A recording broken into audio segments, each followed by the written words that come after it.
Hey, man, lição na área de novo. Tranquilo aí ou não? Belezinha? Estamos indo para proteínas parte 2. Lembre-se que a gente já teve a primeira parte de proteínas falando da estrutura, a segunda parte, para a gente finalizar essa parte introdutória de proteína, a gente vai listar algumas funções. Você deve lembrar que eu fiz isso para água, eu fiz isso para sais minerais, eu fiz isso para carboidrato, para lipídio. E aí eu falei um monte de coisa de proteína até agora, mas função mesmo a gente não discutiu. Então vamos a algumas funções das proteínas do nosso organismo, ok? Listei algumas delas, perceba que dá para falar muito mais do que isso, ok, neném? Mas a proteína pode ter uma primeira função, que a gente chama de uma função estrutural.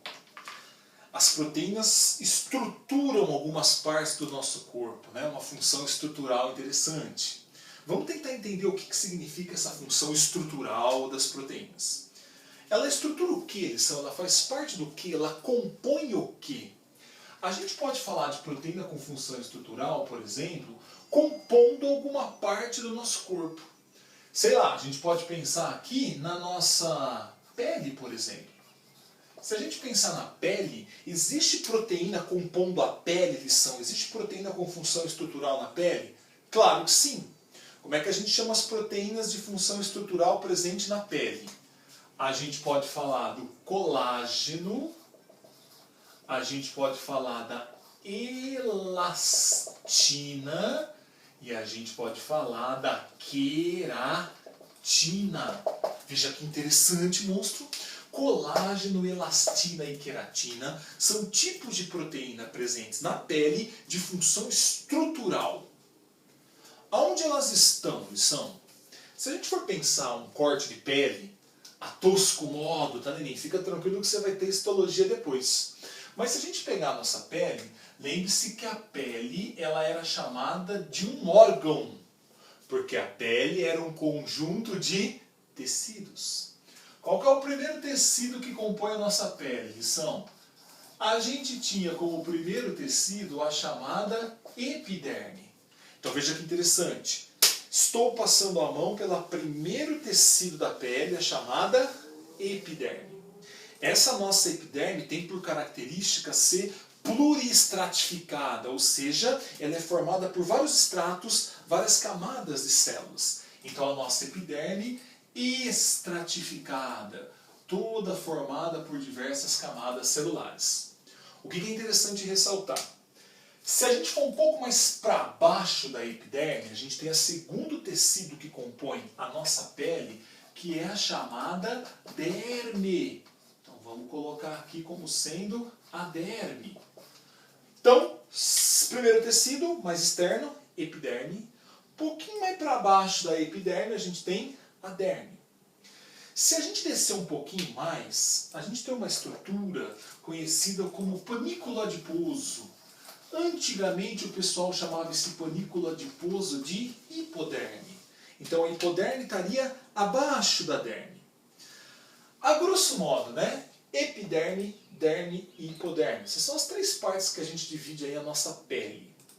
Lição, tá, vamos imaginar umas coisas, né? Tentar associar essas proteínas com essas regiões. Bom, hipoderme é tecido adiposo. Hipoderme é lipídica. Na hipoderme a gente tem células chamadas de adipócitos que armazenam, que estocam gordura. Então a função dessa hipoderme pode estar relacionada com isolamento térmico, pode estar relacionado com reserva energética. Não vem ao caso a gente discutir as funções dessa hipoderme agora, porque a gente já falou dela lá em lipídios. Mas, olhando para a derme e para a epiderme, a gente pode localizar essas proteínas.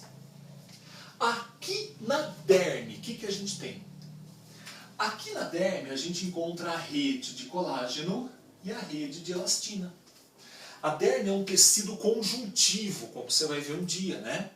E entre as células que compõem essa derme, que são os chamados fibroblastos, existem essas fibras proteicas, chamadas de colágeno e elastina, que dão essa firmeza, essa elasticidade da nossa pele.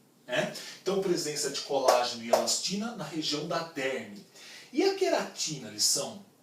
A queratina, ela está presente aqui na epiderme. Perceba que a nossa epiderme tem um conjunto de células vivas, mais basais, que produzem queratina, e conforme essa queratina vai se depositando na pele, ela vai matando essas células e você forma uma camada de células mortas, mais superficiais da nossa epiderme, cheias de queratina, com uma função estrutural impermeabilizante bastante interessante. Então, falou de queratina, a gente está falando de região epidérmica. Falou de colágeno e elastina, a gente está falando de região dérmica. Ok, neném? Então, isso que você tem proteínas com função estrutural na nossa pele, por exemplo, né? Estruturando, compondo, dando características a esse importante órgão do nosso corpo. Ok? Colágeno, elastina, queratina, proteínas de função estrutural. Ainda pensando em proteína de função estrutural, a gente pode pensar nos músculos. Se a gente for imaginar músculo, né, também as células musculares, músculo estriado esquelético, músculo estriado cardíaco, né, músculo liso. Dentro dessas células musculares, a gente tem proteínas contráteis chamadas de actina e miosina. Actina e miosina são as proteínas que estruturam, que compõem o nosso músculo, por exemplo. Né? Proteínas contráteis, um dia você vai ver isso, né? O deslizamento dos feixes de actina sobre os de miosina, encurtando o sarcômero, promovendo a contração muscular. Né? Então, nossos músculos, compostos por proteína de função estrutural, actina e miosina, nossa pele, colágeno, elastina, queratina. Se a gente pensar cabelo, também tem queratina, como já havíamos falado. Pelo também tem queratina, chifre, corno, garras, todas essas são estruturas que você tem essa importante proteína de função estrutural que a gente considera como sendo queratina. Então, alguns exemplos de proteína de função estrutural. Colágeno, elastina, queratina, actina, miosina, essas são proteínas muito importantes que compõem o nosso corpo com papel estrutural. Tudo bem até aí? Sim? De boas? Se a gente descer um pouquinho, existem proteínas com função enzimática. Isso eu vou detalhar muito na próxima aula. A gente vai falar muito sobre as enzimas. Mas as enzimas são proteínas catalisadoras. São proteínas que, quimicamente, abaixam a energia de ativação de uma reação. E se você abaixa a energia de ativação da reação, a tendência é que ela aconteça mais rapidamente. Então essas são as enzimas, catalisadores biológicos, proteínas que aceleram reações químicas. Vamos detalhar bastante isso. Também tem proteína de função de defesa, a gente chama elas genericamente de anticorpos. Teríamos uma aula só para falar sobre anticorpos, ação antígeno-anticorpo. Todo anticorpo é uma proteína com função de defesa e vai inativar, combater um determinado antígeno. Podem ser chamadas também de imunoglobulinas, proteína com função de defesa. Calma que a gente vai melhorar isso. Tem proteína de função hormonal. Tem hormônios que são proteicos. Talvez você já tenha escutado falar da insulina, né? A insulina é um importante hormônio que falta ao diabético, né? Produz pouca insulina ou uma resistência a essa insulina. A insulina é uma proteína, o que justifica o fato de não existir comprimido oral de insulina, né? Você não pode consumir a insulina. Se você consome a insulina, ela vai ser digerida quando ela cair no estômago, por exemplo. Por isso que ela tem que ser injetável direto, né, na corrente sanguínea ou subcutânea. Então você tem a insulina como sendo um importante hormônio que é classificado como um hormônio proteico, né? Então uma proteína com função hormonal. Função de transporte, lembra que a gente falou dela? A hemoglobina, importante proteína de estrutura quaternária, grande, né? Com alto peso molecular, que faz o transporte de oxigênio, o transporte de CO2, né? Lembra lá do sangue venoso, do sangue arterial, da oxihemoglobina, da carbohemoglobina. Então a hemoglobina é uma proteína com função de transporte. Energético, lição. Você está falando que o corpo pode gerar energia com proteína? Não é desejável, ok? Normalmente o seu corpo prefere gerar energia ou com carboidratos ou com lipídios. Lipídios e carboidratos são os combustíveis energéticos para a sua célula. Num desespero, o seu corpo pode usar a proteína como função energética. Não é desejável porque os nutricionistas falam em perder massa magra. Já ouviu esse termo?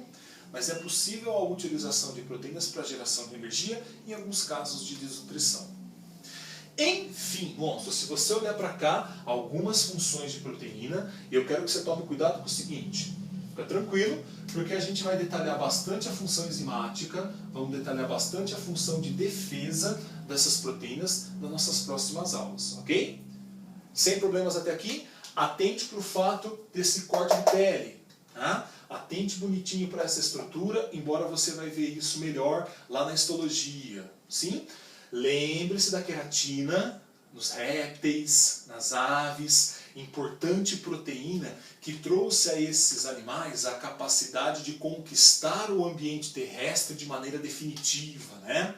Lembra que os répteis tinham uma pele queratinizada, e essa pele totalmente adaptada ao ambiente terrestre, né? Evitando processos de desidratação. Réptil tem muito mais queratina da pele do que a gente, tá? Por isso que eles têm uma pele mais coriácea, mais dura e que desidrata muito menos. Tranquilo até aqui, neném? Sem problemas? Funções gerais de uma proteína, especificaremos enzima, especificaremos proteína de função de defesa. Aguarde nossas próximas aulas. Um beijo do tio Lição.